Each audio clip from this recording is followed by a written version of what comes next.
मिथिला नरेश जनक, अब धर्म की लाज आपके हाथों में है। आप जो भी निर्णय लेंगे हम सभी को बाध्य है। बोलो राम, क्या तुम्हें महाराज जनक का निर्णय स्वीकार होगा? आचार्य, आप केवल हमारे गुरु ही नहीं, पिता तुल्य है हमारे। आप धर्मात्मा हैं। आप जो भी निर्णय लेंगे वो मुझे सहर्ष स्वीकार होगा। भरत, तुम्हें तो कोई आपत्ति नहीं है? नहीं गुरुदेव। महाराज जनक धर्मात्मा ही नहीं, हमारे धर्म पिता भी हैं। किंतु एक विनती है इनसे कि निर्णय लेते समय धर्म के साथ मेरे प्रेम का भी मान रखिएगा। बताइए राजा जनक, क्या निर्णय है आपका?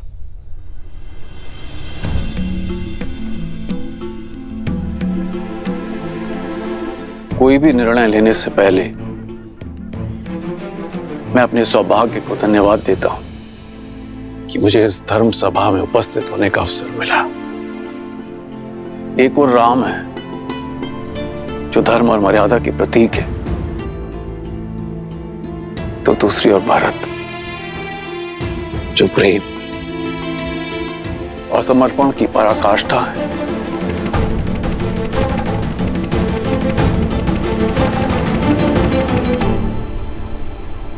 हे महादेव, ये निर्णय कठिन है। मुझे सद्बुद्धि देना, प्रेरणा देना, ताकि मैं उचित निर्णय ले सकूं। हर हर महादेव।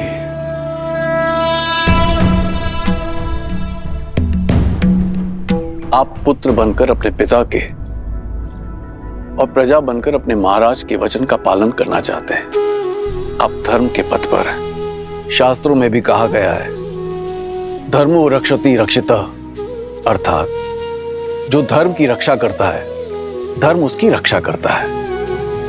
आप धर्म के पथ पर हैं। और भरत, आपके हृदय में अपने भाई के प्रति निश्चल प्रेम और भक्ति की वो प्रवाह है जिसके वेग से स्वयं भगवान विष्णु भी न बच सके, जिन्होंने अपने भक्त प्रहलाद को उनके पिता हिरण्यकश्यप के आतंक से बचाने के लिए अपनी माता के गर्भ से जन्म लेने की भी प्रतीक्षा नहीं की और सृष्टि के सारे नियमों को तोड़कर एक स्तंभ से नरसिंह के रूप में अवतरित होके अपने भक्त प्रहलाद की रक्षा की। ये कर्म ही धर्म पर निश्चल प्रेम की विजय का सूचक है। और आज जब एक पलड़े में राम का धर्म है और दूसरे पलड़े में भरत का प्रेम, तो मेरे विचार से आज भी प्रेम का पलड़ा ही भारी है। अतः विजय प्रेम की हुई, विजय भरत की हुई।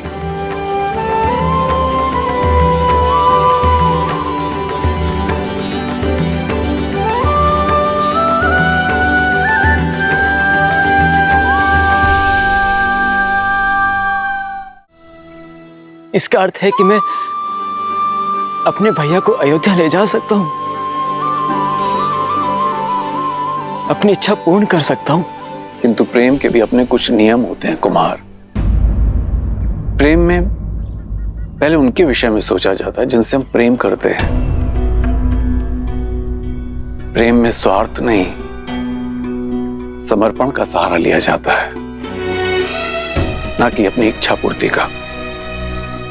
इसीलिए मेरा परामर्श आपसे यह है कि आप निस्वार्थ भाव से, निश्चल प्रेम से स्वयं श्री राम से पूछें कि उनका निर्णय क्या है, उनकी प्रसन्नता किसमें है। फिर वो जो भी निर्णय लें उसे आप प्रेम पुष्प की तरह हृदय से स्वीकार करें। यही मेरा परामर्श है और यही मेरा निर्णय भी। महाराजा जनक, आपका कोटि कोटि धन्यवाद। निश्चल और निस्वार्थ की प्रेम की परिभाषा आज समझ आई मुझे, और इसके लिए भरत आपका सदैव आभारी रहेगा।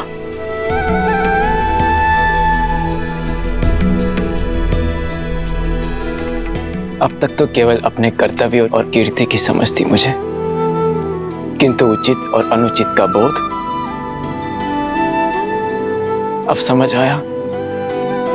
मेरे भैया ने अपने पिताश्री के वचनों का पालन करना स्वीकार किया, किंतु इन्हें मेरी भी एक इच्छा स्वीकार करनी होगी, और यह मेरा निर्णय है।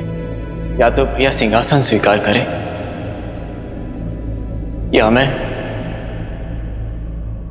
मृत्यु का आलिंगन करूंगा।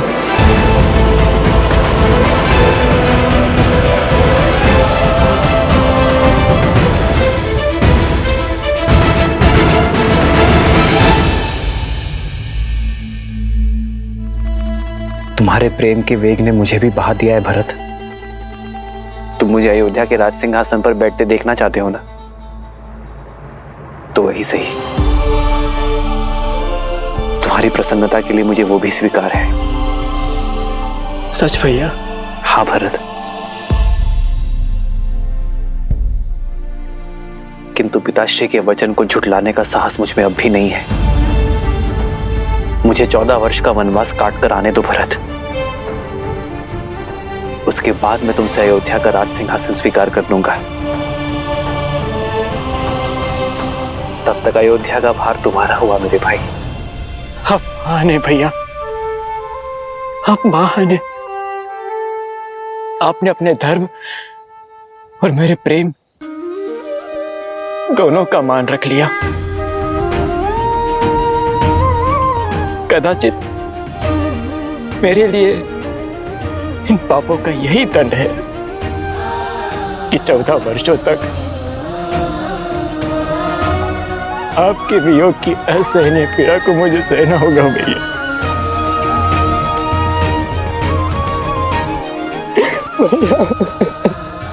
भरत,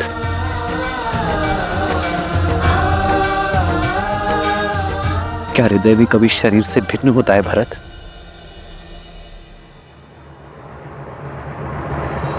भैया, आप जो कह रहे हैं वो सब स्वीकार है मुझे, परंतु यदि मैं आपसे कुछ मांगूं तो क्या आप दोगे?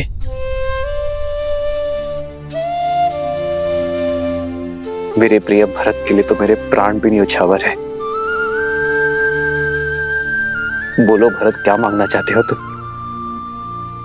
मुझे बस अपनी चरण पादुकाएं दे दीजिए।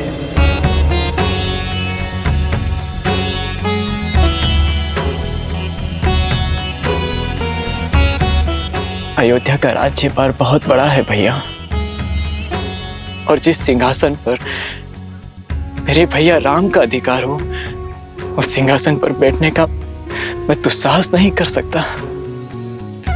अयोध्या और अयोध्या का राज सिंहासन आपकी प्रतीक्षा करेंगे। प्रतीक्षा के इन क्षणों में आपकी चरण पादुका को राज सिंहासन पर रख अपना कर्तव्य निभाऊंगा।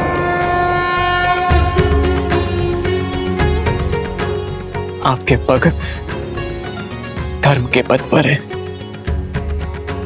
और आपके चरणों में पड़ी पादुकाओं को राज सिंहासन पर रखने से हमारी अयोध्या से धर्म का लोप नहीं होगा भैया।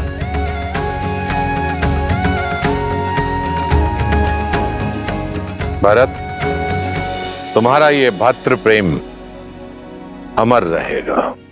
तुम्हारा नाम केवल लेने से सबके पाप दूर हो जाएंगे। उनके मन से द्वेष, ईर्ष्या और लोभ की भावना हमेशा हमेशा के लिए समाप्त हो जाएगी।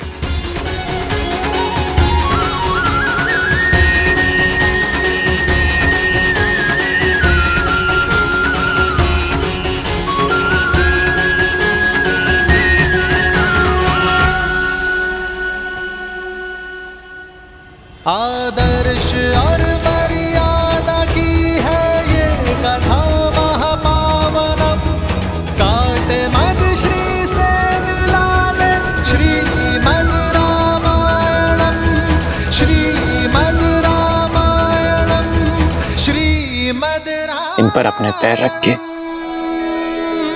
इसे पवित्र कर दीजिए भैया।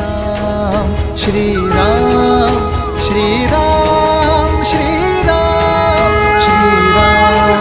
श्री राम, श्री राम, श्री राम।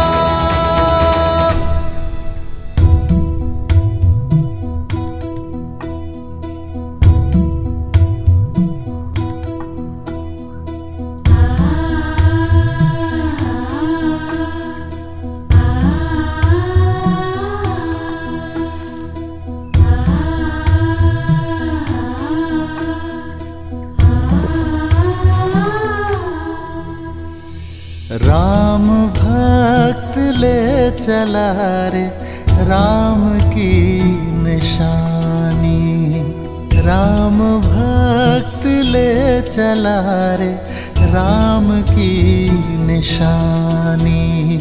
शीश पर खड़ाऊ अखियों में पानी, राम भक्त ले चला रे राम की निशानी।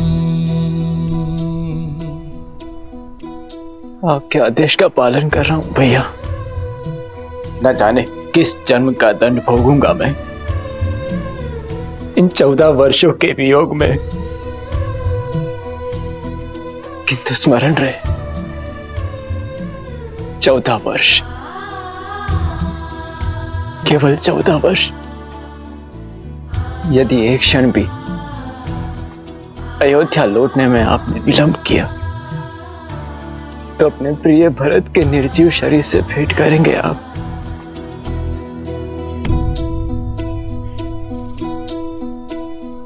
शीश खड़ाऊ ले चला ऐसे राम सिया जी संग हो जैसे।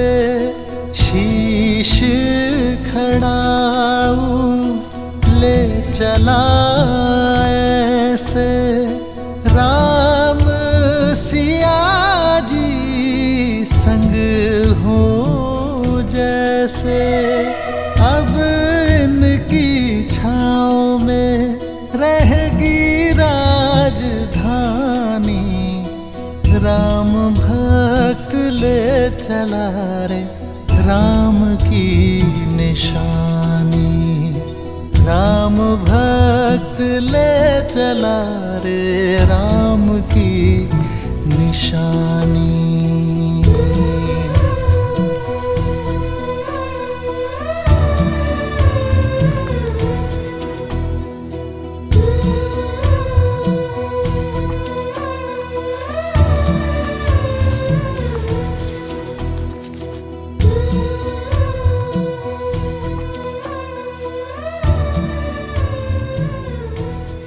जितना पवित्र भरत का मन है उतनी ही पवित्र उसकी भ्रातृ भक्ति है।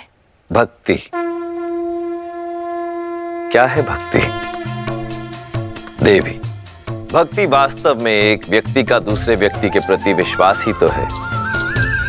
वो विश्वास जिसे समय और परिस्थिति बदल ना पाए। भरत की श्री राम के प्रति भक्ति, धर्म और सत्य के प्रति विश्वास, इसी का उदाहरण है वो विश्वास जिसके लिए व्यक्ति अपनों से, संसार से, यहां तक कि स्वयं से भी लड़ जाए। भरत की श्री राम के प्रति भक्ति, उनके प्रति विश्वास ही भरत को आदर और सम्मान की मूर्ति बना देता है। सत्य कहा आपने। ऐसे प्रेम का भला कोई शत्रु कैसे हो सकता है? भरत से बड़ा भक्त इस संसार में कोई अन्य हो ही नहीं सकता। सत्य कहा आपने देवी। वास्तव में इस संसार में भरत से बड़ा और कोई भक्त नहीं, सिवाय एक के। अर्थात जहां एक और भरत ने श्री राम की सेवा के लिए अपना समस्त जन्म दिया, वहीं कोई और भी था जिसने केवल श्री राम की सेवा के लिए जन्म लिया, जो भक्ति में भरत से कम नहीं था और बल और साहस में इस ब्रह्मांड में अद्वितीय था। कौन है वो? पहेलियां मत बुझाइए। पहेलियां नहीं देवी, यह सत्य है। भरत से बड़ा राम भक्त यदि कोई है तो वो केवल शिव है। और यही कारण है कि मेरे एकमात्र अंशावतार ने राम काल में ही धरती पर जन्म लिया, ताकि वो श्री राम और रावण की इस महान गाथा का अभिन्न अंग बन सके। अंशावतार? हां देवी, मेरा अंशावतार, जिसे ये संसार कभी प्रेम से, कभी भय से, तो कभी भक्ति से भिन्न भिन्न नामों से पुकारेगा। अंजनाद्रि में जन्मे माता अंजनी के पुत्र अंजनेय, पवन सुत हनुमान, पवन सुत हनुमान। परंतु अभी मेरा यह अंशावतार कहीं प्रतीक्षारत है अपने प्रभु श्री राम से मिलन के लिए। जय महावीर हनुमान, जय जय पवन पुत्र हनुमान।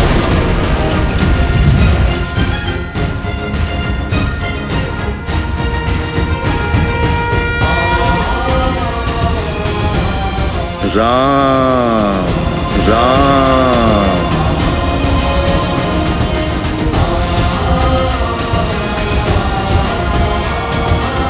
राम राम।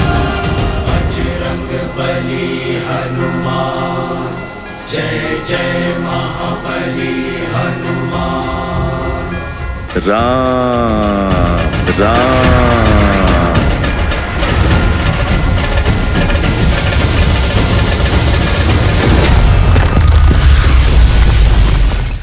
लगता है कोई भूचाल आया है। ये महाराज सुग्रीव के सेनापति हनुमान किसी भूचाल से कम है क्या? राम राम। श्री राम। लगता है अपना सुध खो बैठे हैं हनुमान जी। राम नाम के किसी मनुष्य को अपना आराध्य मान चुके हैं। राम राम। और ये एकांत में कर क्या रहे हैं?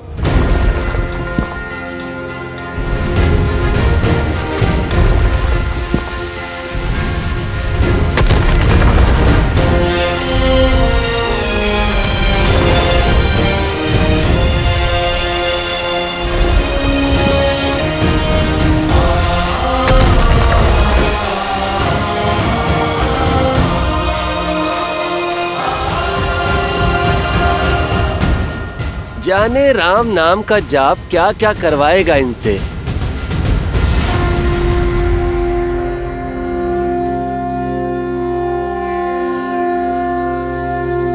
राम राम।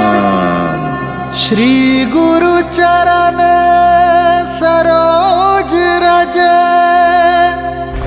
निज मनु मुकुरु सुधारी।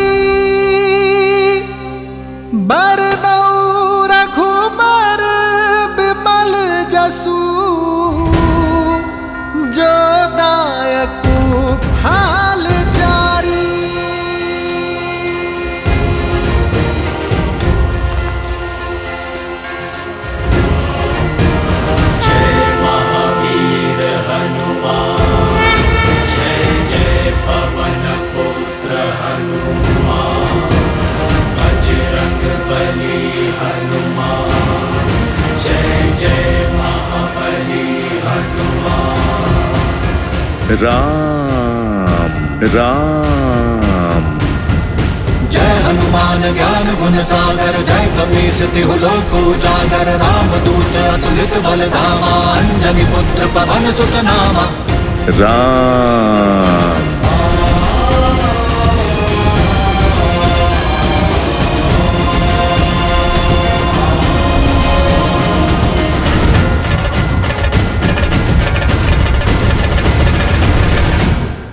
लो आ गया मनुष्य का भक्त। लगता है ये नया उत्साह भी राम की रट का प्रकोप है।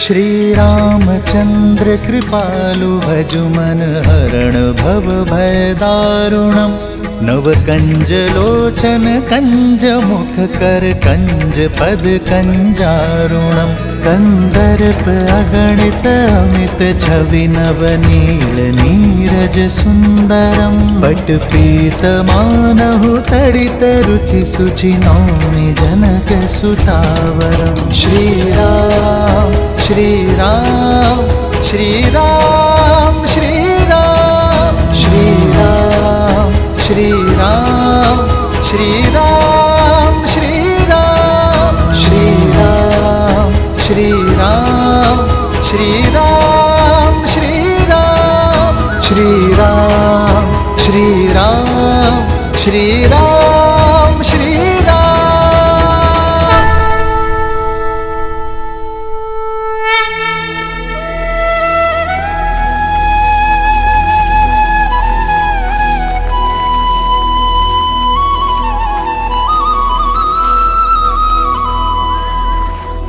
तुम्हारे प्रेम के वेग ने मुझे भी बहा दिया है भरत।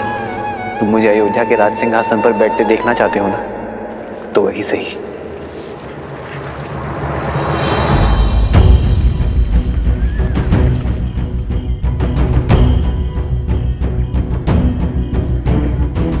मुझे 14 वर्ष का वनवास काट कर आने दो भरत। उसके बाद मैं तुमसे अयोध्या का राज सिंहासन स्वीकार कर लूंगा। तब तक अयोध्या का भार तुम्हारा हुआ मेरे भाई।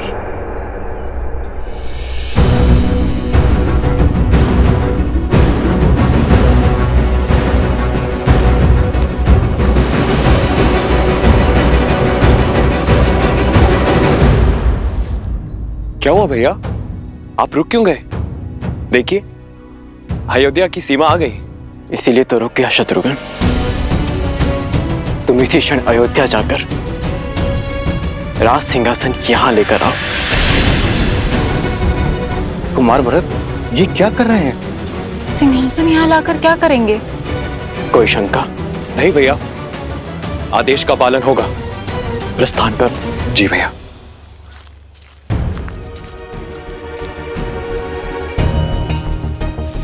भरत, हम यहाँ क्यों खड़े हैं? अयोध्या क्यों नहीं जा रहे? अपनी माता के पापों का प्रायश्चित करने का प्रयास कर रहा हूं मैं।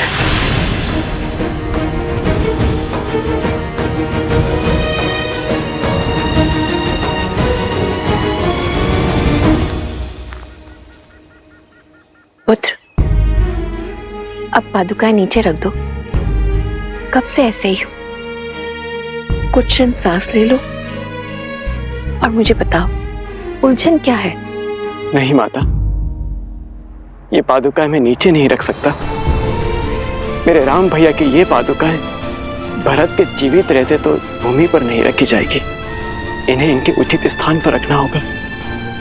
उसके पश्चात मैं आपसे जी भर के वार्तालाप कर सकता हूं, किंतु इस क्षण नहीं।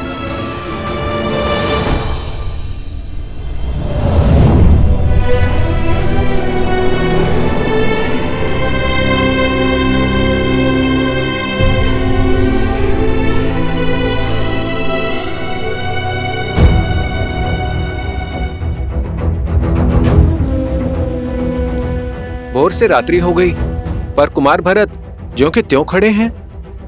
हाँ सही कह रहे हो, ना तो श्री राम जी की पादुका नीचे रख रहे हैं और ना ही अयोध्या में प्रवेश कर रहे हैं। ना जाने क्या करने वाले हैं कुमार भरत।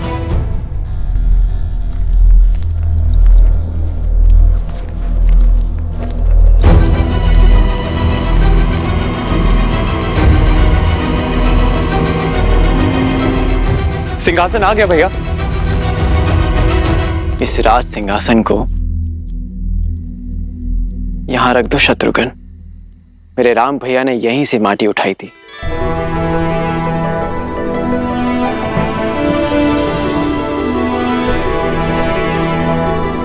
एक राजा का कर्तव्य अपने अंतिम श्वास तक अपनी प्रजा की सेवा करना होता है और अपनी अंतिम सांस छोड़ने से पहले अपनी प्रजा और सिंहासन के लिए एक सर्वश्रेष्ठ उत्तराधिकारी चुनना होता है। मेरे पिता श्री महाराज दशरथ ने इस सिंहासन के लिए सर्वश्रेष्ठ उत्तराधिकारी मेरे भैया राम को चुना है और वही सदैव अयोध्या के राजा रहेंगे। जब तक रघुनंदन श्री राम अयोध्या लौटकर नहीं आते तब तक उनकी ये पवित्र पादुकाएं इस राज सिंहासन की शोभा बढ़ाती रहेंगी।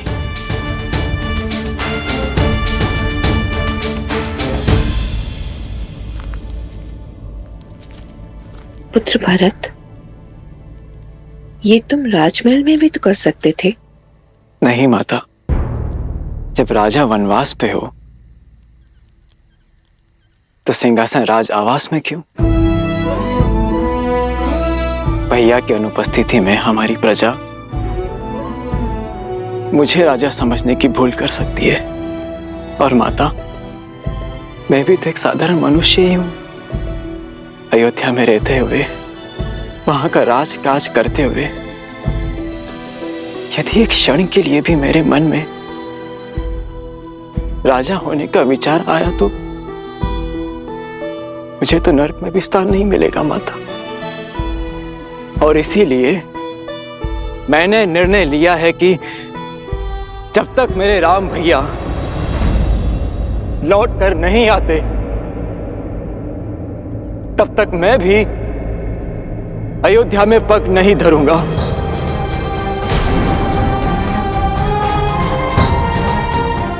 यही नंदीग्राम में रह के उनकी आज्ञा का पालन करूंगा, अपने भैया का दिया हुआ दायित्व निभाऊंगा, आप सबकी सेवा करूंगा। और आप सब भी अपना कर्तव्य मत भूलिएगा। मत भूलिएगा कि अयोध्या पर केवल हमारे श्री राम का अधिकार है और मैं अयोध्या अपने महाराज के साथ ही लौटूंगा 14 वर्षों के बाद।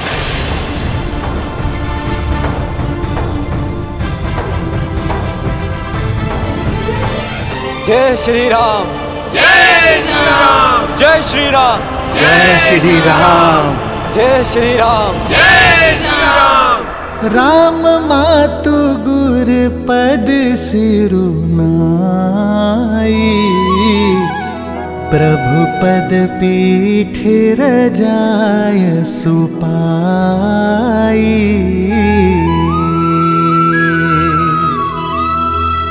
नंदी गाँव करी परन कुटीरा, किन्ह निवासु धर्म धुर धीरा।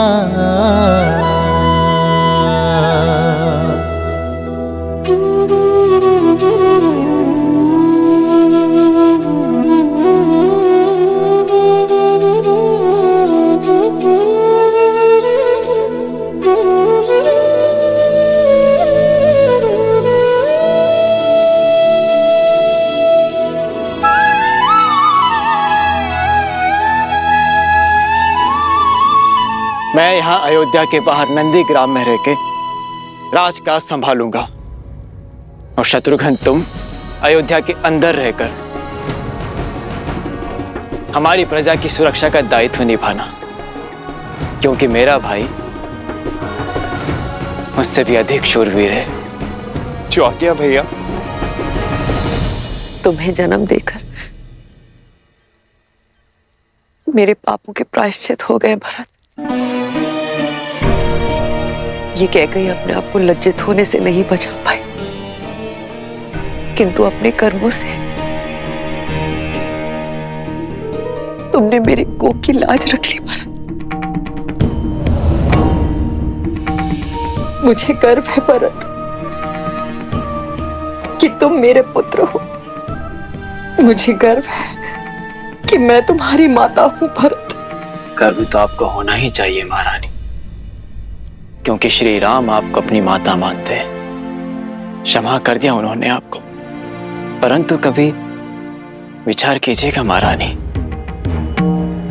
कि जो अपने स्वार्थ के लिए अपनों के साथ छल करता है, उसे नर्क भी यहीं भोगना पड़ता है। आपने अपने पुत्र के सिंहासन के लिए मेरे श्री राम को वन भेजा, परंतु अब आपके पास क्या है? ना वो पुत्र जिसे आपने जन्म दिया, और ना वो पुत्र जिसे आपने वनवास भेज दिया, और ना वो पति जिसके प्रेम के साथ आपने छल किया। मेरे राम भैया के पास माता सीता है, लक्ष्मण है। मेरे पास मेरे राम भैया का प्रेम और उनका आशीर्वाद है, किंतु आपके पास कुछ नहीं, खाली हाथ। वास्तविक वनवास तो आप भोगेंगी महारानी, 14 वर्षों तक महल की बंद दीवारों के बीच।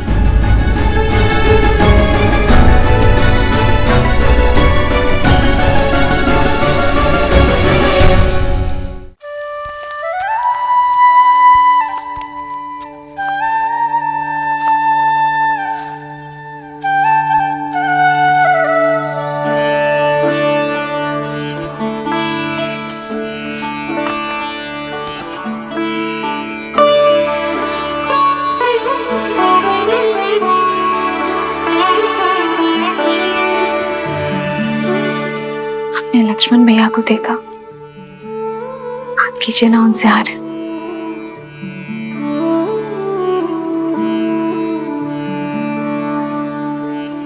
पहले परिवार से वियोग का दुख था, अब उनसे मिलने से कदाचित परिवार की स्मृतियां सता रही हूं। एक विचित्र ग्लानि भाव देखा मैंने भैया की आंखों में। कभी कभी भावनाएं मन के अंकुश से मुक्त होकर बहने लगती हैं सीता।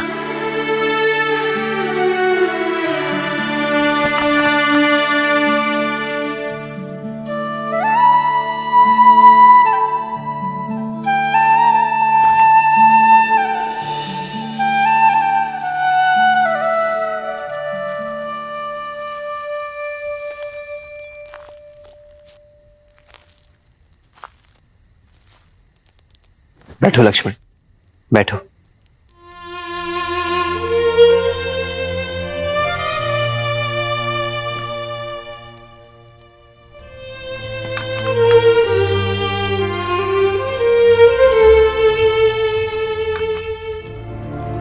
अग्नि में जितनी लकड़ियां डालते जाओगे वो उतनी ही भड़कती जाएगी लक्ष्मण।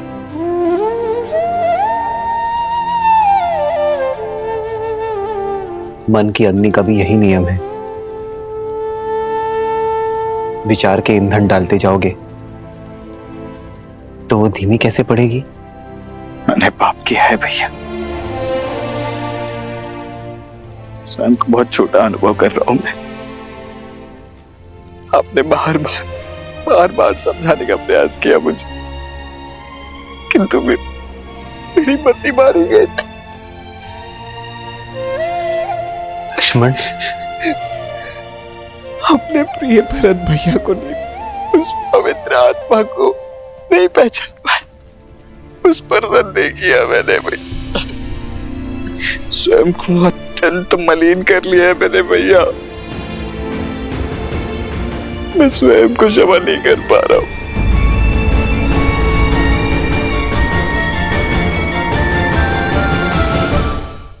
मुझे समझ नहीं आ रहा भैया कि मैं कैसे इस ग्लानि से निकलूं। स्वयं पर इतनी कठोरता क्यों लक्ष्मण?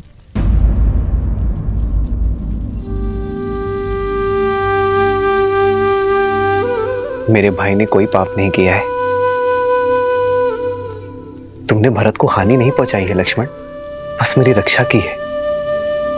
और जिसके मन में रक्षा का भाव होता है वो मलिन हो ही नहीं सकता। ऐसी स्थिति, ऐसी परिस्थितियां ही तो हमें मनुष्य होने का आभास देती है लक्ष्मण। हमें बताती है कि हम सदैव उचित नहीं हो सकते। सीख देती है कि सोच समझकर, परिणाम विचार करके,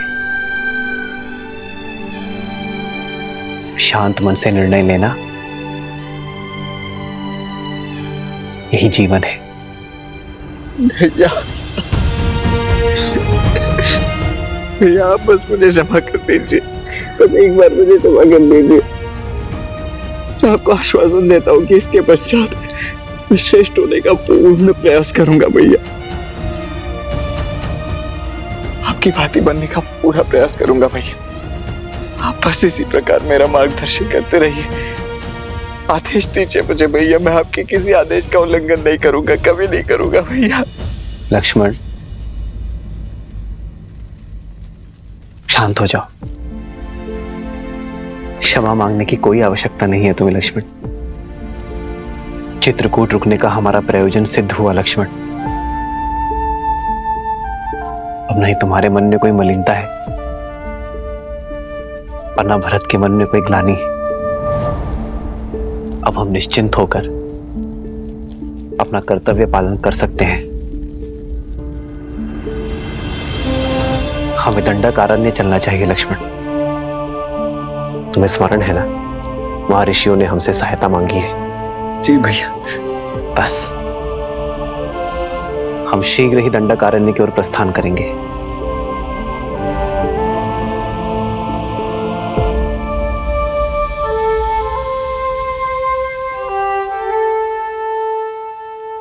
जीवन के पथ पर बिछे कांटों पर भी इतनी सरलता से कैसे चलते हैं श्री राम?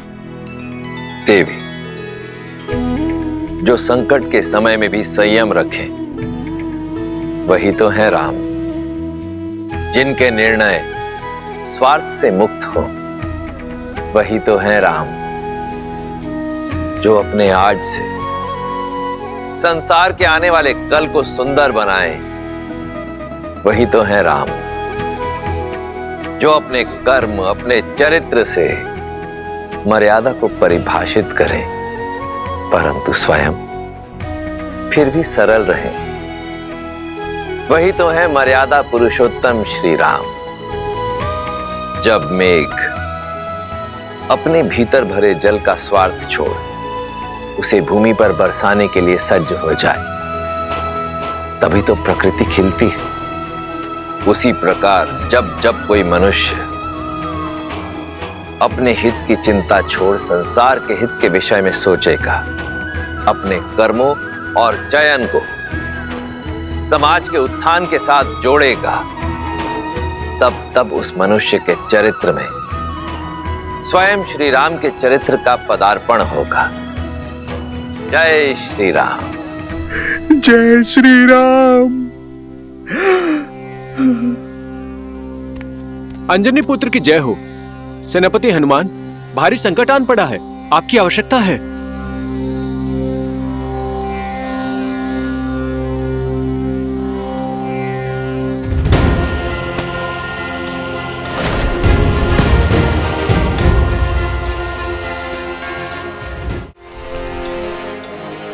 प्रणाम।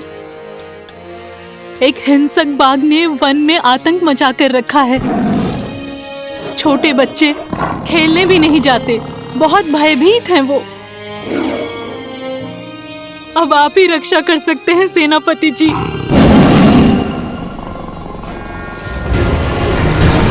जय महावीर हनुमान, जय जय पवन पुत्र हनुमान।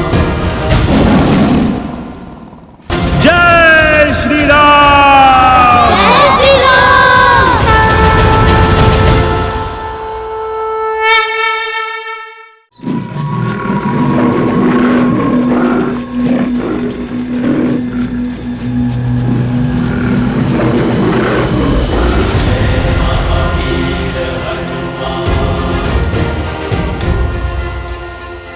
बालकों, किससे डर के भाग रहे थे?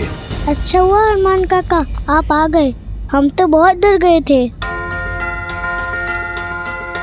जब तक भय से भागोगे, भय तुम्हें भगाता रहेगा। पर हनुमान काका, वो बाघ बहुत भयंकर है। वो वानर भक्षी हो गया है, हमारे खेलने के स्थान पे आ जाता है और हमें खाने का प्रयास करता है। कुमार अंगद, किष्किंधा के भविष्य हो तुम। मित्रों की रक्षा करने के स्थान पर यदि स्वयं डरकर भागोगे तो फिर क्या संदेश दोगे इस संसार को? पर हम उसका सामना कैसे करते? वो इतना विशाल और हम नन्हे वानर। पुत्र अंगद, मधुमक्खी भी तो नन्ही होती है, पर कोई भी उससे बैर नहीं लेता, क्योंकि वास्तविक सत्य शारीरिक नहीं मस्तिष्क में होती है।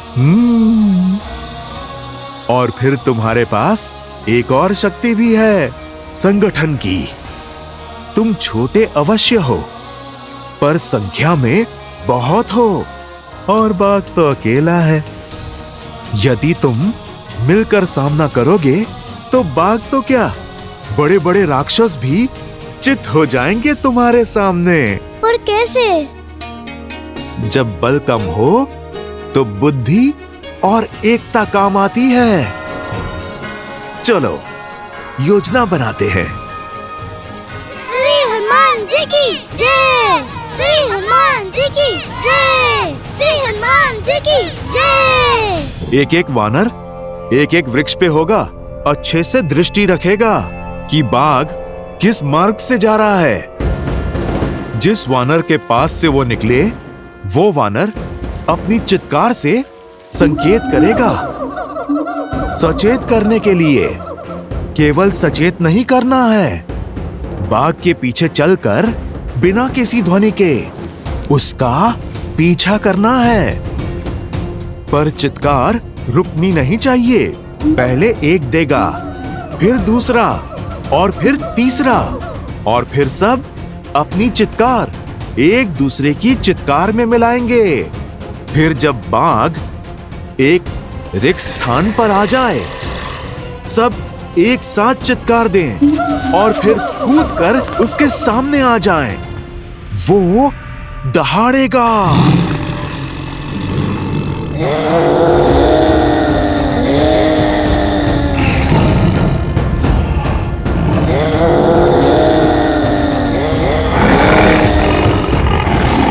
पर पुत्रों ध्यान रहे, बाघ डरा नहीं है, वो आक्रमण करने की तैयारी कर रहा है।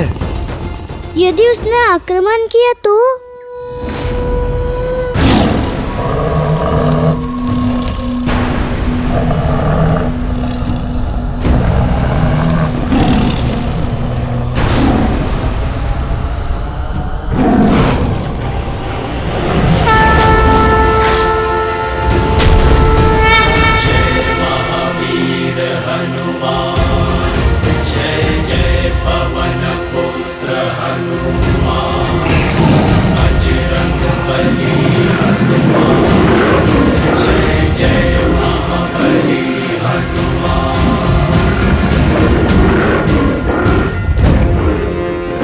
कहा था ना, तब मैं आऊंगा।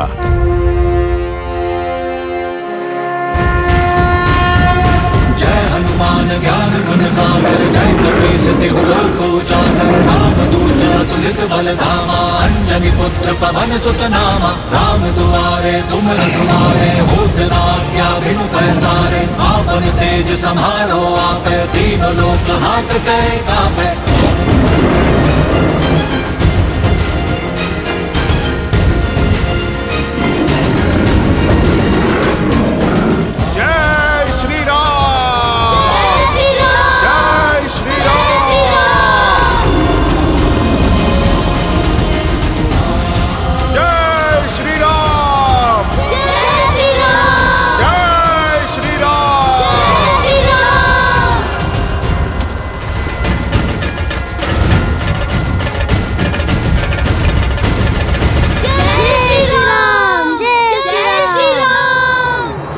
अब समझे, सच्चा बल भुजाओं में नहीं, स्वयं पर किए गए विश्वास में है।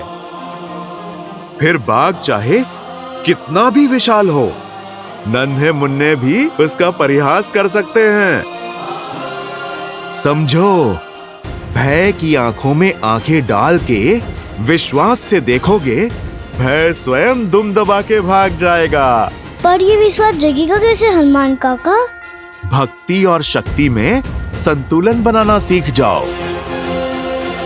भक्ति तुम्हें धर्म से जोड़ती है और शक्ति कर्म से, और ये संगम जीवन के हर एक उतार चढ़ाव में तुम्हारा मार्गदर्शन करेगा।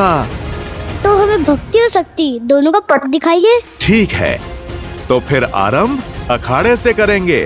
तुम्हें कुश्ती कला में निपुण बनाकर शक्ति पाने के योग्य करूंगा और योग का ज्ञान सिखाकर सिद्धियां पाने का द्वार खोलूंगा।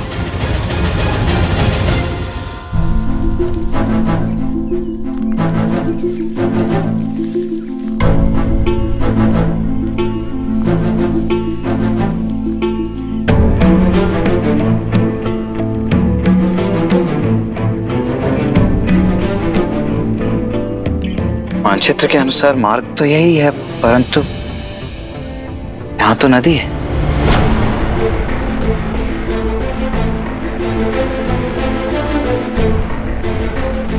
कदाचित हम मार्ग भटक गए हैं भैया।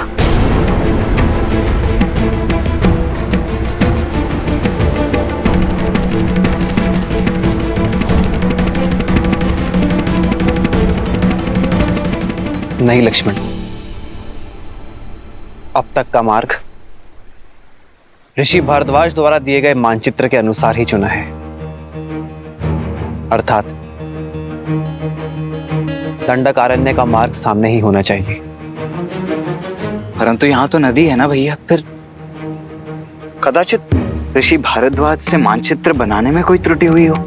नहीं लक्ष्मण, ऋषि भारद्वाज बहुत ज्ञानी और अनुभवी है। वर्षों बिताए हैं उन्होंने यहाँ।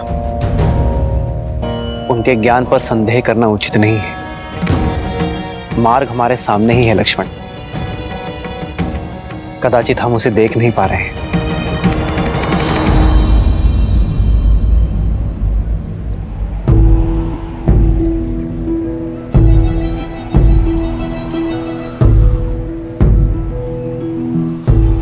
कदाचित इस वन में जैसा दिख रहा है वैसा है नहीं लक्ष्मण।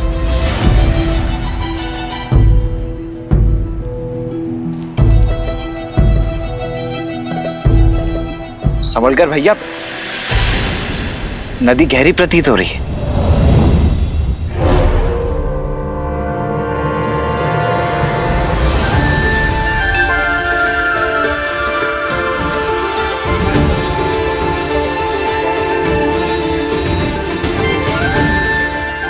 यहाँ कोई नदी नहीं है, केवल नेत्रों का भ्रम है। ऋषि भारद्वाज ने भी बताया था कि राक्षस मायावी है। कहीं ये भी किसी माया का भागी तो नहीं है?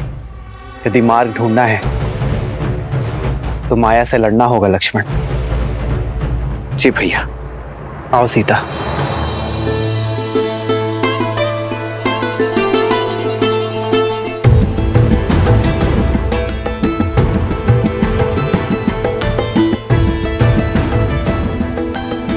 आओ लक्ष्मण।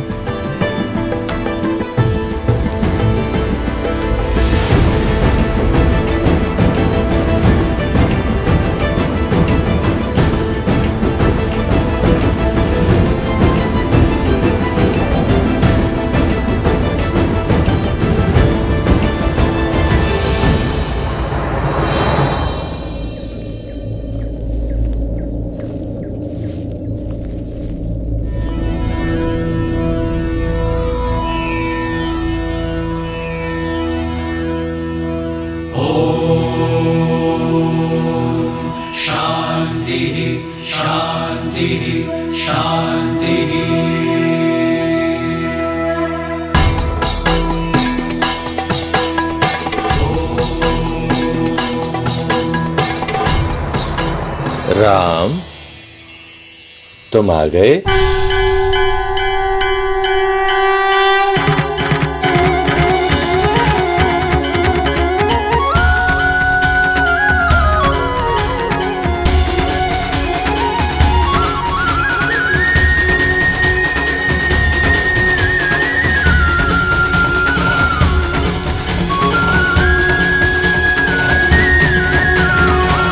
आप हमें जानते हैं ऋषिवर?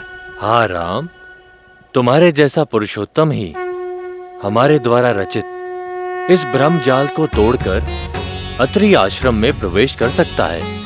ऋषि अत्रि, भाग्यशाली तो हम हैं जिनके तप और तेज के विषयों के बारे में केवल सुना,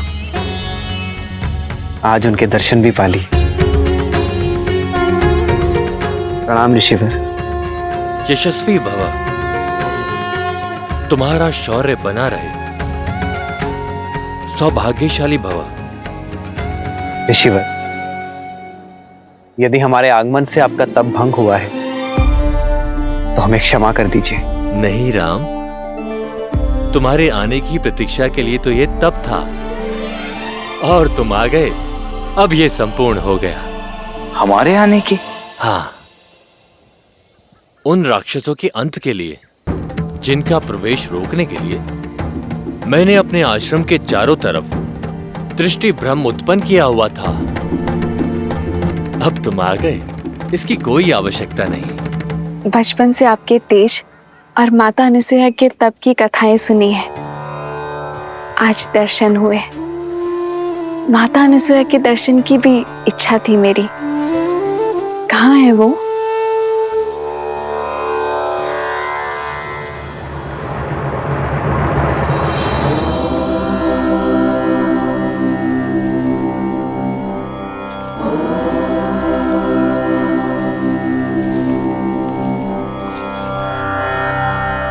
प्रणाम अनुसुईया माता।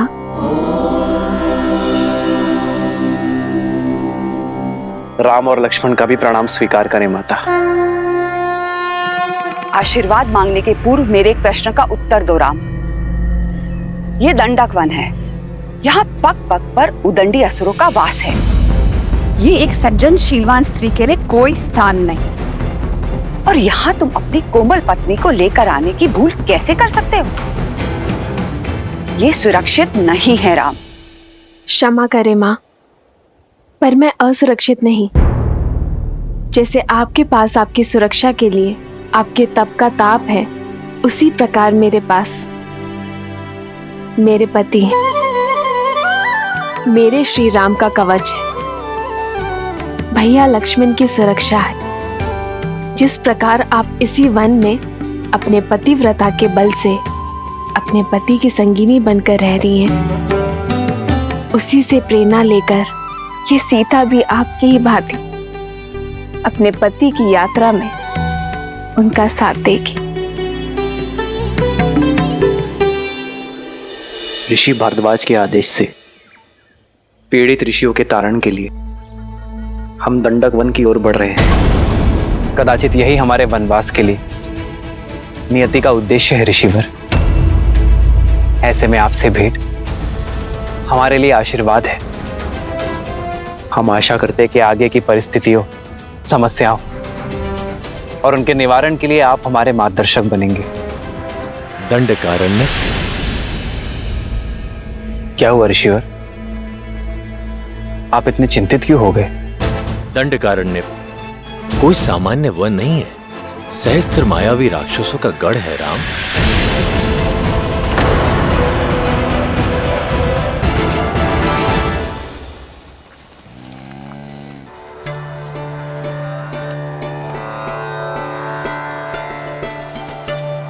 यदि अनुमति हो तो कुछ पूछूं माँ? हाँ पूछो। आपके तपोबल के विषय में बहुत सुना है माता गार्गी से। क्या सुना है? यही कि कैसे त्रिदेव ऋषियों का भेष धरकर आपके पतिव्रत की परीक्षा लेने आए थे, और कैसे आपने एक असंभव चयन किया।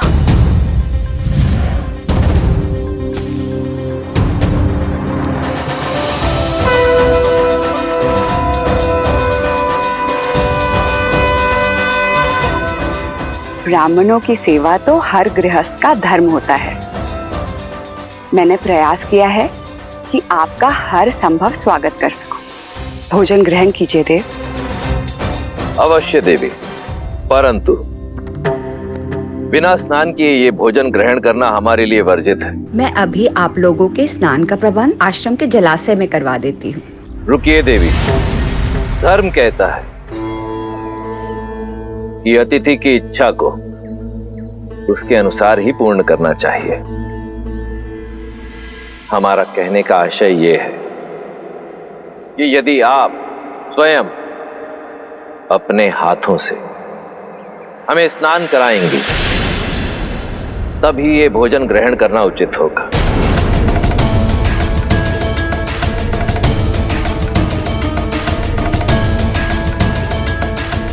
किस सोच में पड़ गई देवी? चयन आपका है।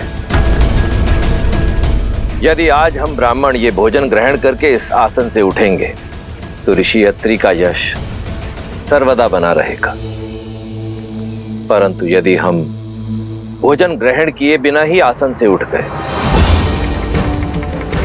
तो अब तुम ही बताओ सीता, ये चयन उचित था या नहीं? चयन कठिन अवश्य था। जिस संसार में एक स्त्री की पहचान उसका रूप और यौवन होता है, आपने अपनी बुद्धिमता और चतुराई से स्त्री की नई परिभाषा लिख दी है। एक और पतिव्रता धर्म था और दूसरी ओर अतिथि धर्म। एक को बचाती तो दूसरा टूट जाता।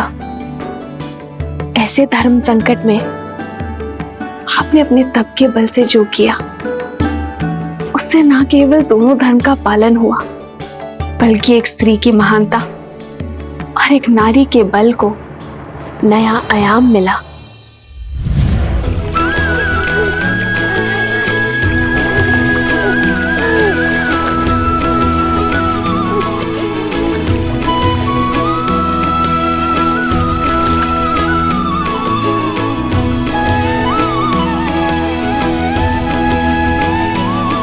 अब आपका स्नान संपन्न हुआ।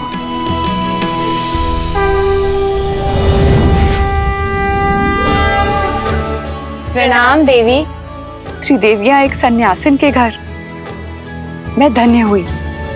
कैसे करूं आपका स्वागत? हमें स्वागत नहीं, आपकी सहायता चाहिए देवी। हमारे पति त्रिदेव आपकी परीक्षा लेने गए थे पर अब तक अपने लोक नहीं लौटे। अच्छा, तो अतिथि के रूप में त्रिदेव आए थे। ये रहे।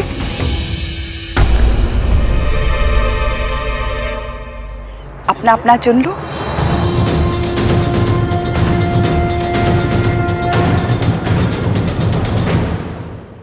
ये सब शिशु? हाँ, इन सब का आग्रह था कि मैं भोजन के पूर्व इन्हें अपने हाथों से स्नान कराऊं। मेरे पास और कोई विकल्प नहीं था, तो मैंने इन्हें शिशु में बदल के अपना धर्म पूर्ण किया। महान है आप और आपका पतिव्रता धर्म। कृपया हमारे पतियों को त्रिदेव बनाकर हमें पुनः लौटा दीजिए।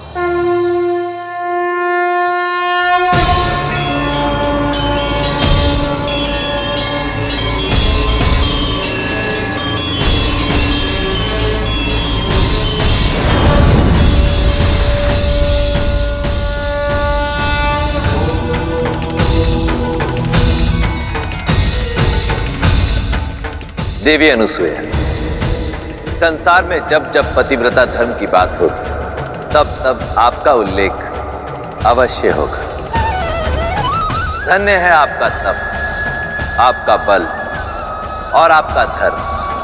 और धन्य है हम माता कि हम जो जन्मे नहीं उन्हें आपके रूप में माता का प्रेम और स्नेह मिला।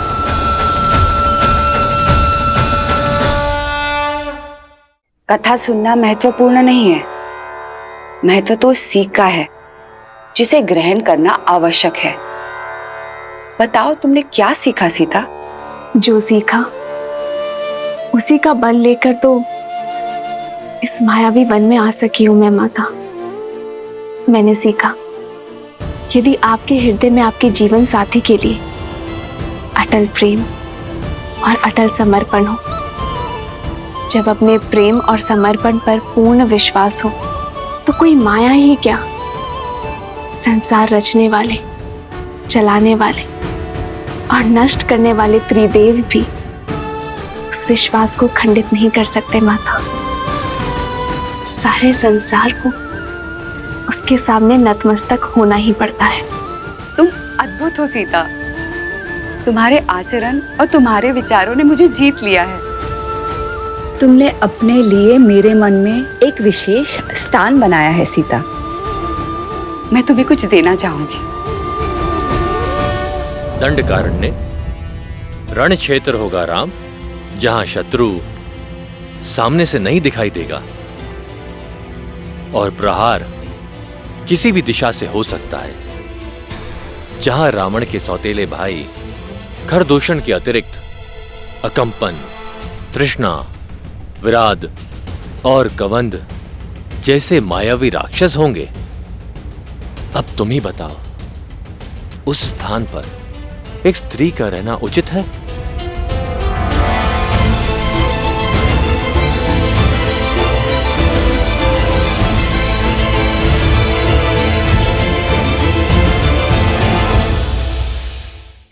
जब अपने प्रेम और समर्पण पर पूर्ण विश्वास हो, तो कोई माया ही क्या, संसार रचने वाले, चलाने वाले और नष्ट करने वाले त्रिदेव भी उस विश्वास को खंडित नहीं कर सकते माता।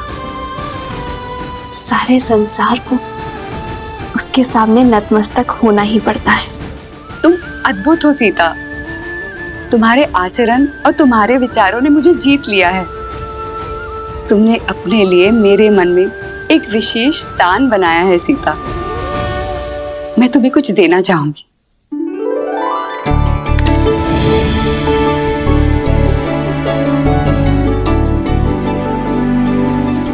ये दिव्य आभूषण लो सीता। ये मैंने स्वयं देवताओं से प्राप्त किए हैं। नहीं माता, मैं कैसे? माता बोलकर माँ की दी हुई भेंट अस्वीकार कैसे कर सकती हो? माता पिता के दिए हुए आभूषण भविष्य में संकट आने पर पुत्री का सहारा बन सकते हैं। ये भविष्य में आने वाले संकट में तुम्हारी सहायता करेंगे सीता।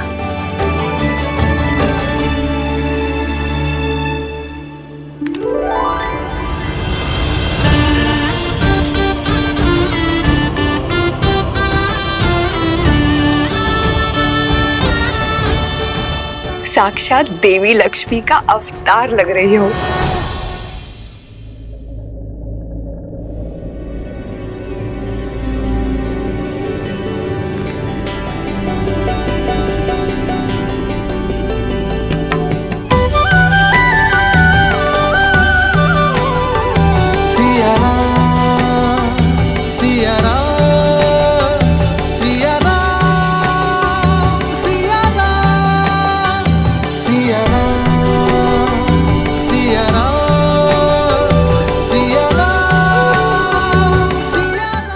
का आग्रह था तो?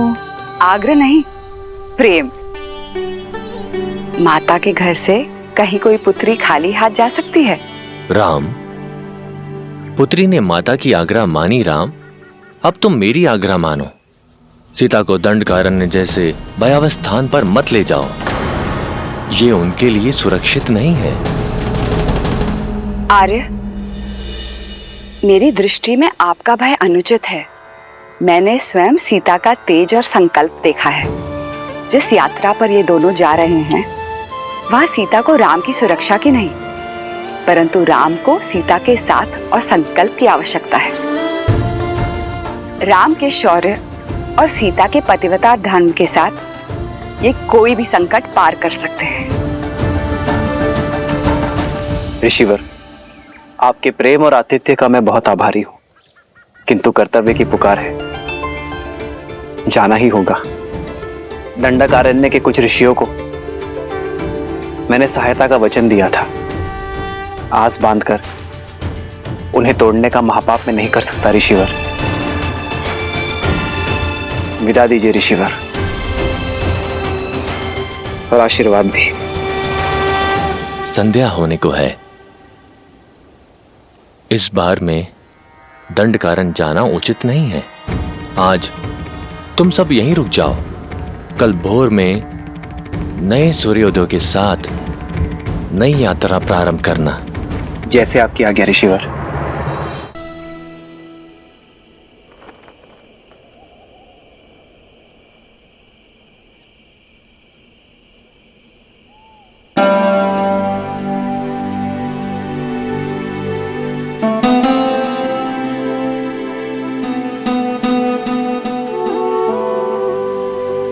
आज मेरी सीता कहीं खो गई थी। आपके सामने ही तो हूँ। मुझे तो साक्षात देवी लक्ष्मी दिखाई दे रही है। इतनी अद्भुत उपमा मत दीजिए आर्य। मैं केवल सीता हूँ, अपने वनवासी राम की साधारण पत्नी। तुम्हारी यही असाधारणता, तुम्हारा समर्पण,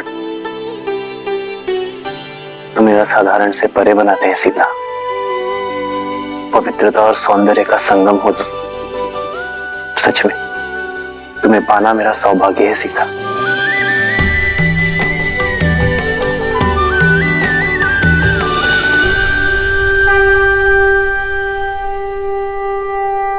विजयी भव। आयुष्मान भव। राम, एक माता की ये सीख स्मरण रखना, लक्ष्य जितना बड़ा हो मार्ग उतना ही कठिन होता है। अपरिचित संकटों से घिरा है वो स्थान। तुम तीनों की सतर्कता और साथ यही कवच है। एक पल के लिए भी कोई असावधानी मत करना। अवश्य माता।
सीते,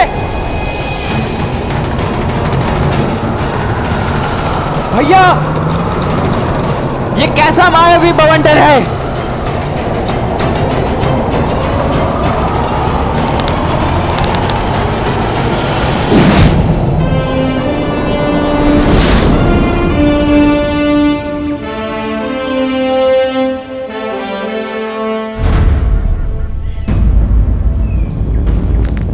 भैया, वो देखिए,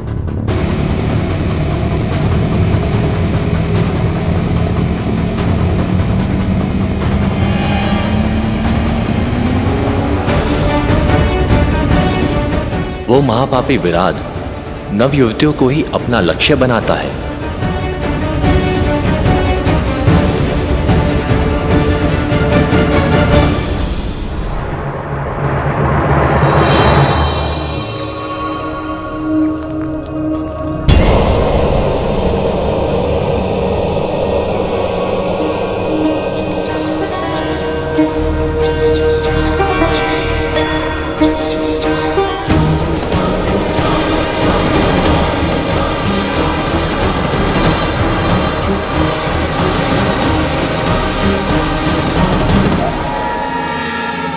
शिखर की सेना के अंग विराट के आतंक से संपूर्ण दंडकारण्य दूषित है।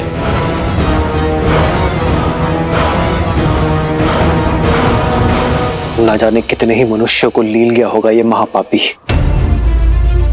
इसे अवसर नहीं, अंत की आवश्यकता है।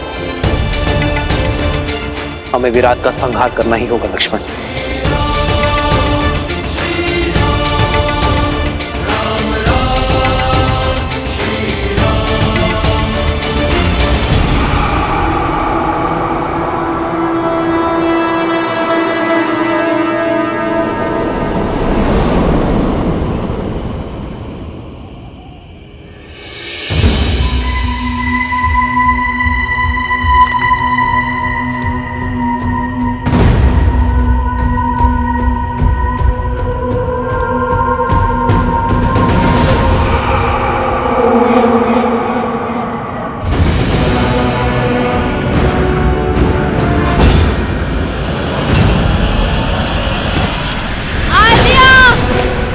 सीते! श्री राम, भैया लक्ष्मण रक्षा कीजिए।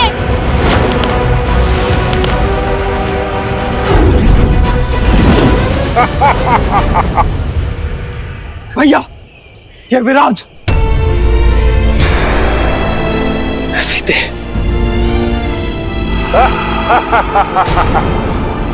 आद्या, भैया लक्ष्मण रक्षा कीजिए।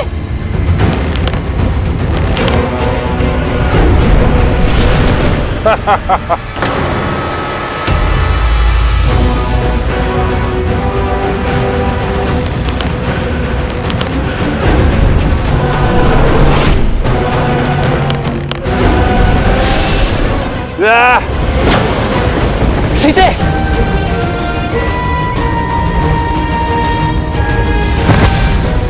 सीते! उठो सीते!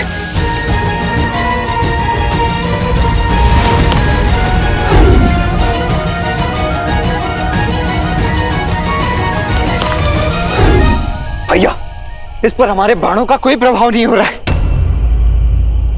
मेरे आहार के बीच बाधा बनने आए हो? पहले तुम्हारा अंत होगा।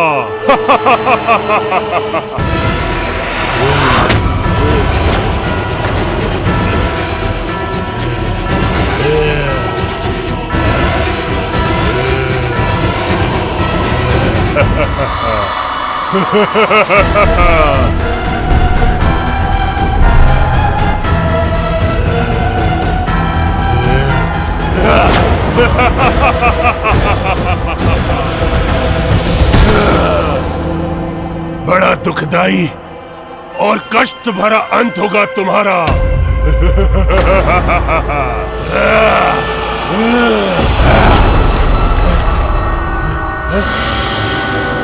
भैया, इस दुष्ट पर तो हमारे समस्त शस्त्र प्रभावहीन है। अब हम करें तो करें क्या? एक वीर का सबसे बड़ा शस्त्र स्वयं उसका बल होता है लक्ष्मण। लक्ष्मण, मल्ल युद्ध का प्रशिक्षण स्मरण है ना?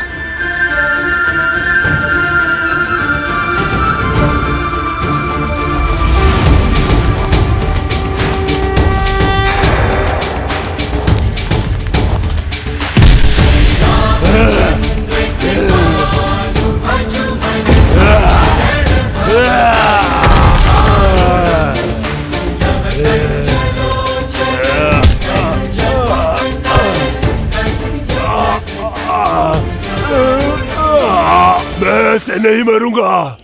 मुझे श्राप मिला है। मेरा मोक्ष ऐसे नहीं होगा। कोई लाभ नहीं है ये सब करने से।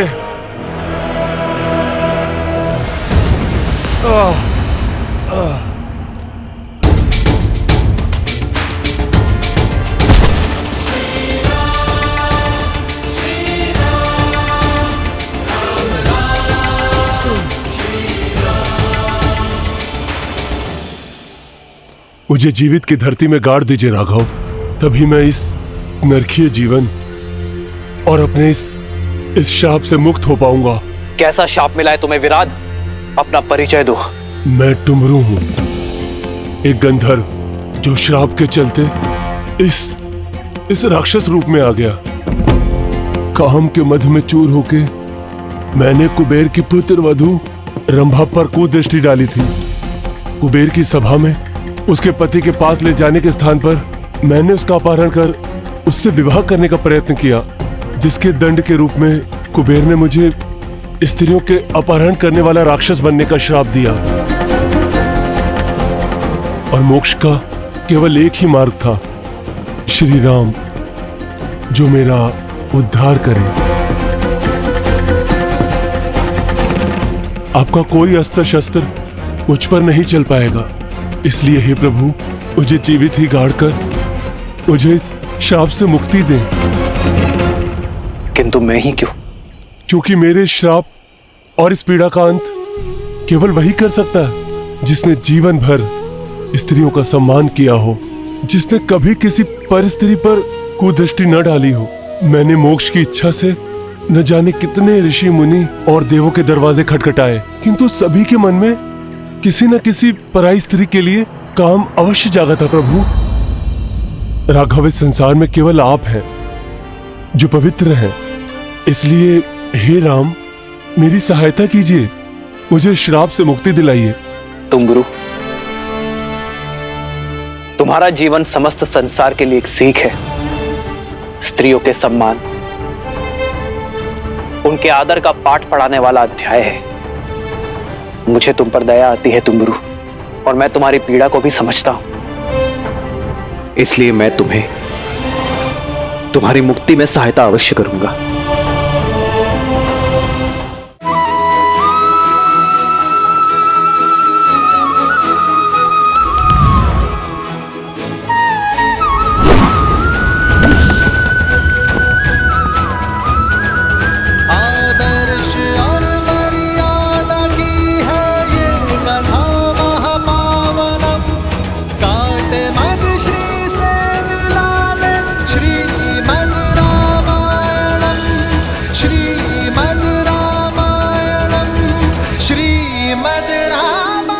अब धन्य है मर्यादा पुरुषोत्तम राम, आपने मुझे मुक्त कर दिया।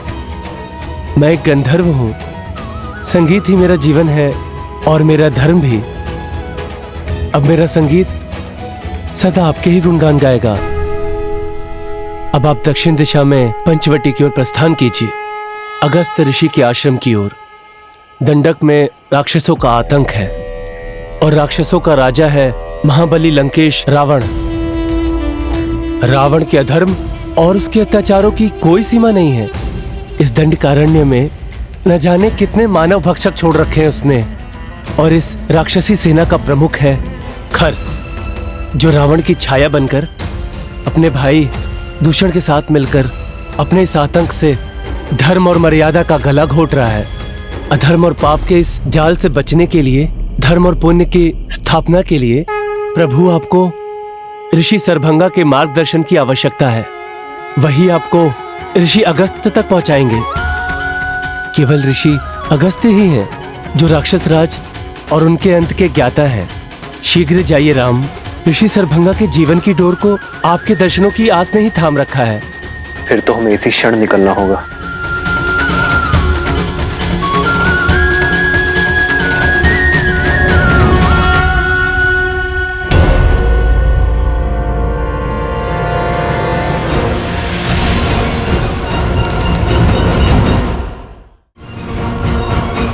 ठहरो लक्ष्मण।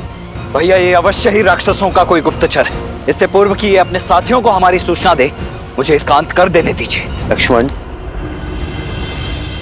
भागते हुए पर वार करना धर्म के विरुद्ध है लक्ष्मण।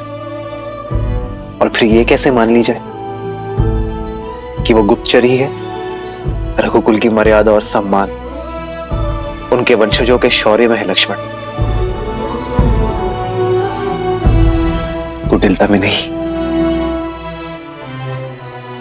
फिर तो हमें इसका पीछा करना चाहिए भैया। अब यही हमें खर तक ले जा सकता है। लक्ष्मण, हमारा उद्देश्य केवल खर का अंत नहीं, संपूर्ण राक्षस राज का अंत है। हमें ऋषि शरभंग के पास जाना चाहिए उनका मार्गदर्शन हमारी प्रतीक्षा कर रहा है लक्ष्मण। जी भैया। स्वामी, श्री राम की कथा सुनने में बड़ा आनंद आता है, किंतु वनवास के कुछ ऐसे क्षण हैं जो मुझे आहत कर देते हैं। मैं समझता हूं देवी, परंतु वृक्ष की छाया के सुख का आभास तभी होता है जब व्यक्ति कड़ी धूप में अपने तन को बहुत देर तक जलाए। ये प्रसंग संसार के लिए इसलिए आवश्यक है क्योंकि ये संसार को ये शिक्षा देते हैं कि पीड़ा एक बहुत बड़े उद्देश्य की पूर्ति का साधन भी होती। बात आपकी उचित है, किंतु मोक्ष के बाद विराट ने जिन संकटों के बारे में कहा था वो क्या है? उद्देश्य जितना पावन होता है, मार्ग में कठिनाइयां भी उतनी अधिक आती हैं। और श्री राम का तो उद्देश्य ही संसार से बुराई का अंत करके भलाई का परचम लहराना, अधर्म का नाश कर धर्म की स्थापना करना। और अभी तो इस यात्रा का आरंभ हुआ है देवी।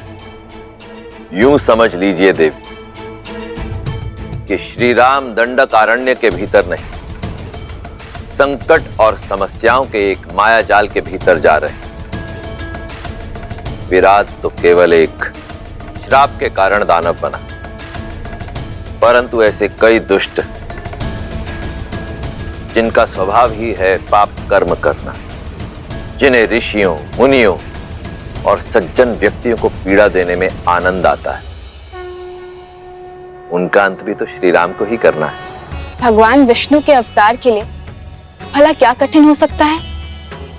वो चाहें तो क्षण भर में रावण के अभिमान और उसके पापों का अंत कर सकते हैं।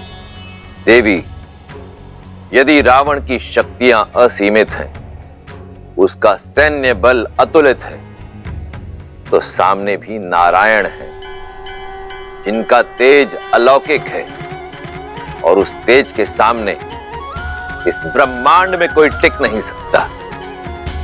परंतु ये मत भूलिए कि इस समय राम के रूप में नारायण मनुष्य रूप में अवतरित हुए, और उन्हें जो भी करना होगा वो मनुष्य जीवन की सीमाओं में बंधकर ही करना होगा, मर्यादा में रहकर करना होगा, क्योंकि ये मर्यादा ही तो है जो श्री राम को इस धरती लोक का निवासी बनाती है, मनुष्य बनाती है। वो मनुष्य जिसे पीड़ा भी होगी, जिसे कठिनाइयों का सामना भी करना होगा, जिसके शत्रु भी बनेंगे।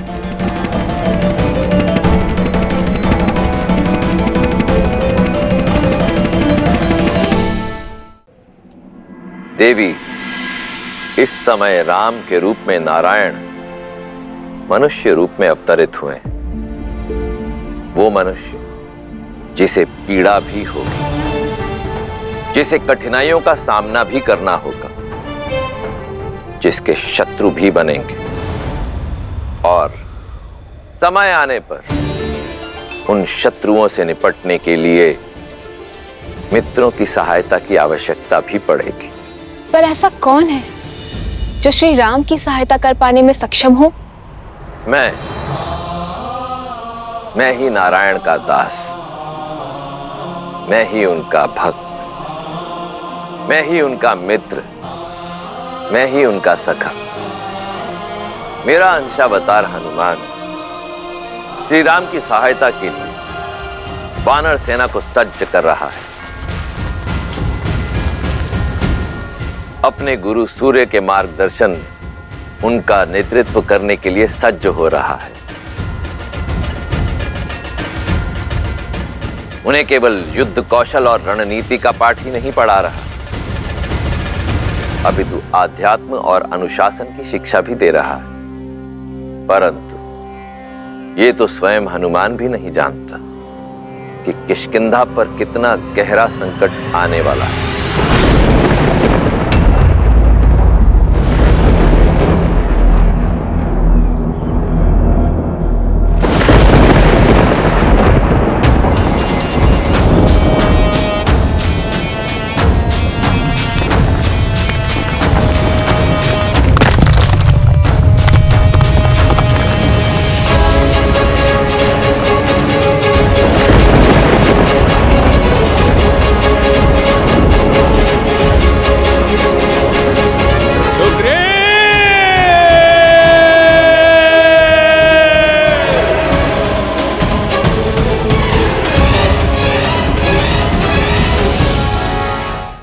अनुपम, अब ये भोजन पदार्थ किष्किंधा के भंडारे में रख दो, ताकि आने वाली वसंत ऋतु पे किसी भी वानर को भूख का सामना ना करना पड़े।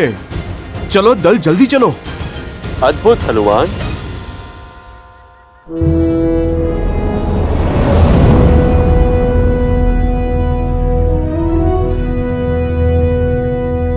प्रणाम वानर राज सुग्रीव।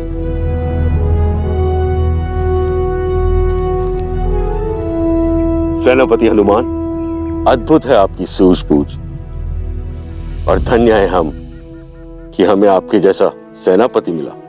आपकी सूझबूझ के कारण हमें नया जीवन दान मिला। बीते वर्षों में जब जब भारी वर्षा हुई है, तब तब राज्य में अन्न का अकाल पड़ा, किंतु अब ऐसा नहीं होगा।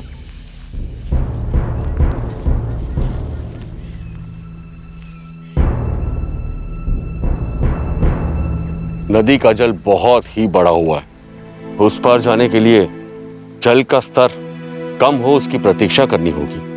महाराज सुग्रीव, जो निराशावादी होते हैं वो परिस्थिति अनुकूल होने की प्रतीक्षा करते हैं। जो कर्म पे विश्वास करते हैं वो परिस्थितियों को अनुकूल कर लेते हैं। नल, नील,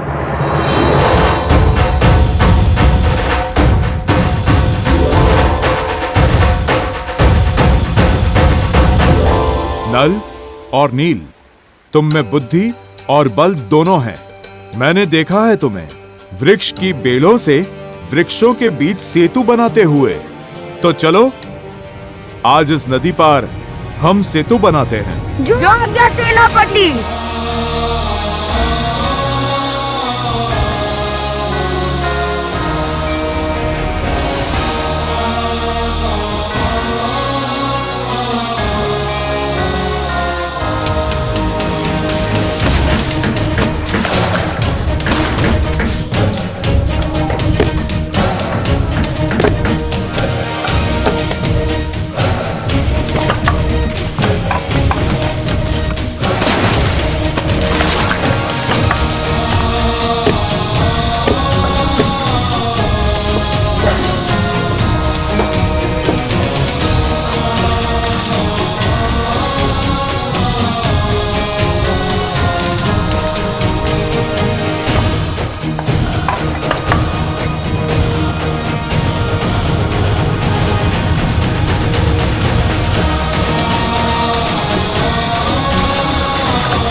अति उत्तम नल और नील, तुम दोनों वानर समाज के रत्न हो।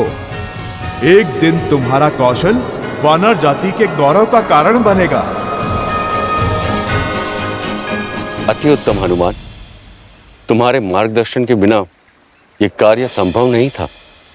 नहीं महाराज, जिनकी बुद्धि उन्हीं का श्रेय, जिनकी योग्यता है गुण तो उन्हीं को मिलना चाहिए। ये तो नल नील की उपलब्धि है, उन्हीं का परिश्रम है और उन्हीं का श्रेय। नेत्र ही हृदय का प्रतिबिंब होता है हनुमान।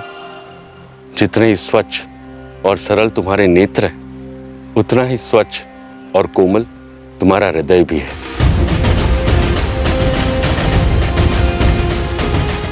आपको सच में हमारा बनाया सेतु अच्छा लगा सेनापति? अवश्य, इसमें एक बड़ी अच्छाई भी है और एक कमी भी। जानते हैं कमी तो होगी, पहले प्रशंसा वाली बात बताइए ना। इससे अच्छा सेतु बनाना असंभव है। तो फिर बुराई क्या है? इसकी क्षमता। यदि कोई 100 गजों की शक्ति वाला वीर इस सेतु पे कूदे तो यह ध्वस्त हो जाएगा। तो फिर सेतु सुरक्षित है, क्योंकि इतने शक्तिशाली तो आप हैं, जिससे आपका बनवाया हुआ सेतु टूट जाए। अब शीघ्रता करो वीर, कुमार अंगद के अभिषेक की तैयारी भी तो करनी है। आप चिंता क्यों कर रहे हैं महाराज? जो तैयारियां हमने की हैं, आप चलकर तनिक उन्हें देख तो लें। मैं भूल क्यों जाता हूँ कि मेरे साथ हनुमान जी हैं। चलिए। लाल देह लाली लसे अरुधरि लाल लगूर वज्र देह दानव तलत जय जय जय कपीसूर।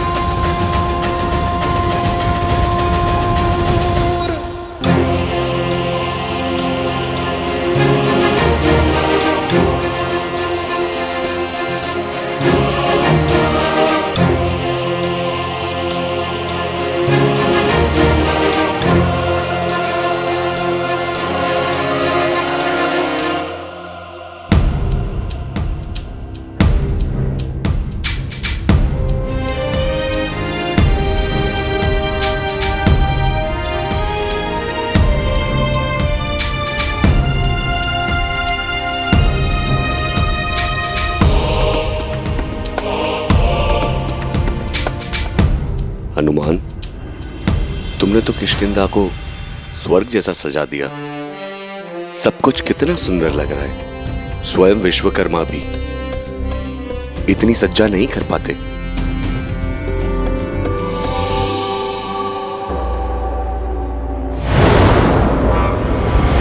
ऐ दोस्त, कहां बड़े चले जा रहे हो?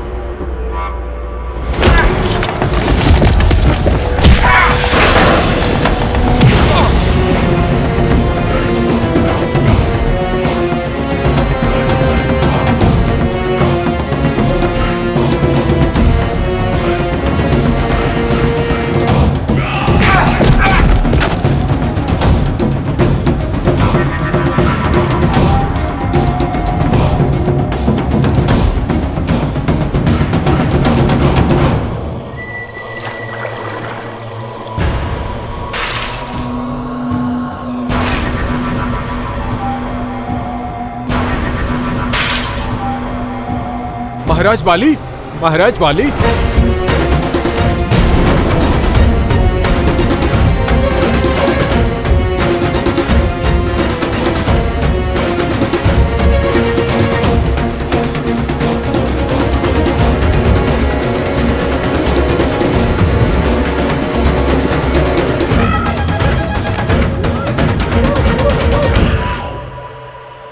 सुग्रीव!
ये तो इंद्रदेव का रथ है। वो अवश्य ऋषि शरभंगा को लेने आए होंगे। हमें शीघ्र ही चलना चाहिए। ऋषि शरभंगा से मिलना इतना महत्वपूर्ण क्यों है श्री राम के लिए? श्री राम के जीवन की एक अत्यंत महत्वपूर्ण कड़ी है ऋषि शरभंगा, जो वन में अपनी सांसों की डोर थामे श्री राम की प्रतीक्षा कर रहे हैं, ताकि उनसे भेंट होने पर उन्हें ऋषि अगस्त्य तक पहुंचाकर अपना कर्तव्य निभा सके। अद्भुत है ऋषि शरभंगा की कर्तव्य परायणता, जहां वो अपना कर्तव्य निभाने के लिए स्वयं देवराज इंद्र के स्वर्ग आने की मनुहार को भी कई बार ठुकरा चुके हैं।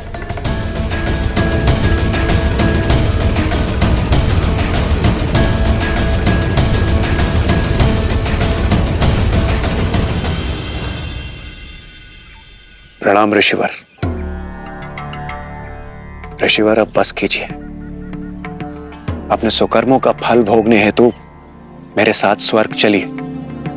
सदैव की तरह इस बार भी मैं आपके समक्ष अपने रथ के साथ उपस्थित हुआ हूं और हर बार आप मुझे किसी तर्क में उलझाकर पुनः राम की प्रतीक्षा में जुट जाते हैं। जब मोक्ष का अवसर हो तो स्वर्ग का मोह निरर्थक है देवराज।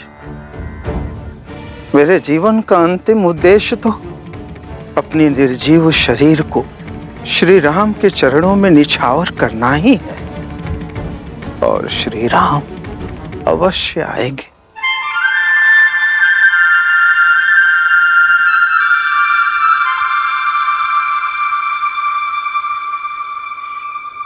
उचित है ऋषिवर, किंतु इस बार मैं रिक्त हाथों से नहीं जाऊंगा। आपको मेरे साथ स्वर्ग चलना ही होगा।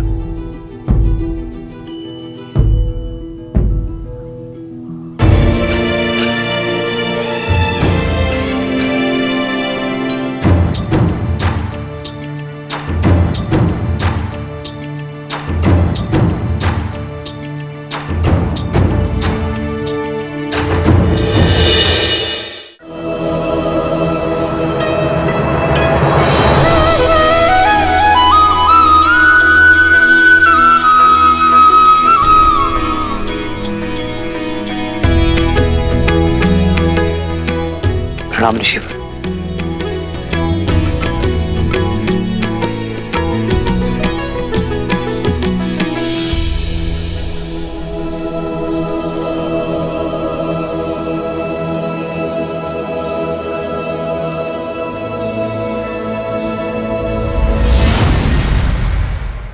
बैठिए ऋषिवर, बैठिए। राम, आप आ गए। आपने मेरी पुकार सुन ली। सहस्त्रों वर्ष से आपकी प्रतीक्षा में मर मर के जी रहा हूं। आपके दर्शन की अभिलाषा अपने श्वासों को रोके बैठा हूं ताकि अपना कर्तव्य निभा सकूं, आपको मार्ग दिखा सकूं।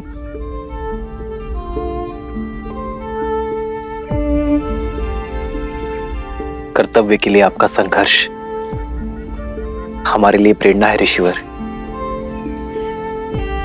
आपका आशीर्वाद पाना हमारा सौभाग्य होगा। मृत्यु पाने से पहले आपके मार्गदर्शन का दायित्व मिला था। अब जिसे निभाकर शांति से मर सकता हूं। राम, अपने कर्तव्य, अपने उद्देश्य की पूर्ति के लिए आपको ऋषि अगस्त से मिलना होगा, किंतु उनसे मिलना इतना सरल नहीं। वो दंडकारण्य में किसी गुप्त स्थान पर रहते हैं, इस जग से, इस हिंसा से दूर। उनकी खोज के लिए सर्वप्रथम उस वृक्ष को खोजना होगा जिसका मुख मनुष्य जैसा है। वही उनका मार्ग बताएगा।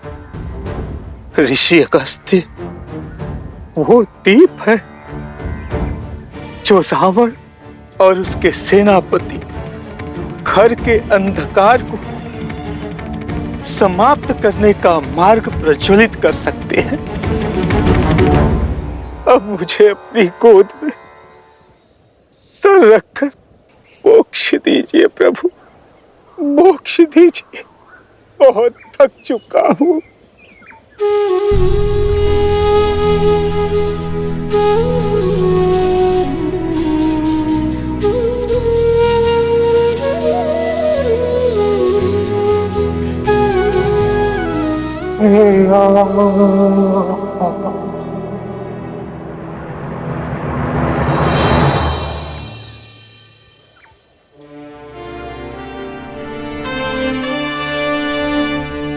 ऋषि शरभंगा का ज्ञान सदा हमारा मार्गदर्शन करता रहे।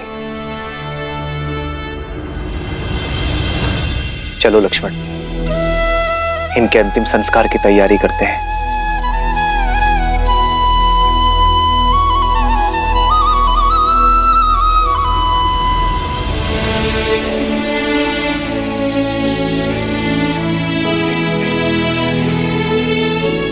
श्री राम, मेरा एक निवेदन स्वीकार करें। मेरे इस रथ को अपने साथ ले जाइए। इस मायावी वन में यह आपका सहायक बनेगा। प्रस्ताव के लिए धन्यवाद देवराज।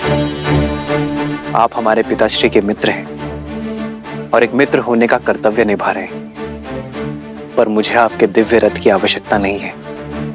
मैं तो स्वयं कर्तव्य रथ पर सवार हूं, और फिर इस वन के माया की काट कोई शस्त्र, अस्त्र या फिर रथ नहीं,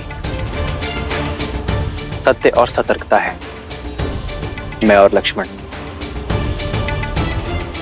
अपना उद्देश्य अपने बल पर पूर्ण करेंगे। मेरा धर्म मुझे उचित मार्ग छोड़ सरल मार्ग चुनने की अनुमति नहीं देता, फिर चाहे वो कितना भी कठिन क्यों ना हो। मैं वही मार्ग चुनूंगा जो मार्ग नियति ने मेरे लिए चुना है। जैसे आपकी इच्छा श्री राम, किंतु जब भी आवश्यकता होगी और जब भी आप स्मरण करेंगे, मेरा यह रथ सारथी के साथ आपके सम्मुख प्रत्यक्ष होगा। आशा करता हूं सेवा का एक अवसर आप मुझे अवश्य देंगे।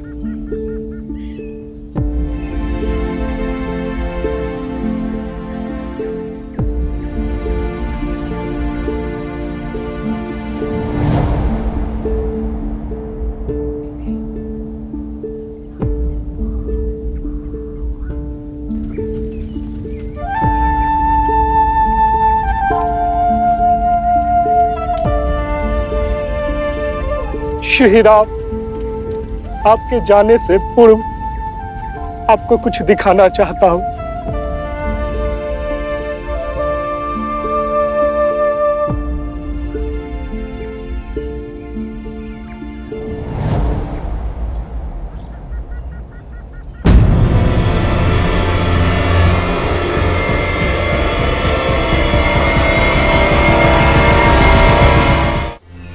ये वायु के साथ उड़ती भस्म किसकी?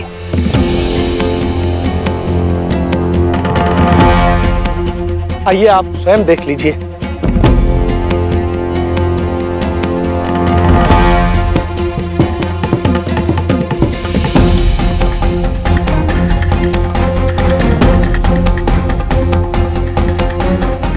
ये उन निर्दोषों की अस्थि भस्म है जो राक्षसों की भूख का शिकार हुए हैं। जब से पहले व्यक्ति को जलाया है, तब से ये अग्नि बुझी ही नहीं है। सदा कोई न कोई नया पीड़ित इसमें भस्म हो जाता है, और अब तो ये भस्म का ढेर इतना विशाल हो गया है, ये कदाचित कभी बुझेगा ही नहीं।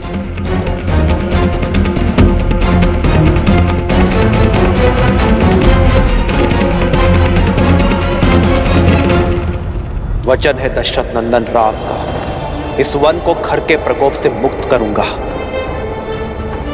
इस वन में बसने वाले हर एक राक्षस का संहार करूंगा। दंडकारण्य में धर्म और शांति स्थापित करूंगा।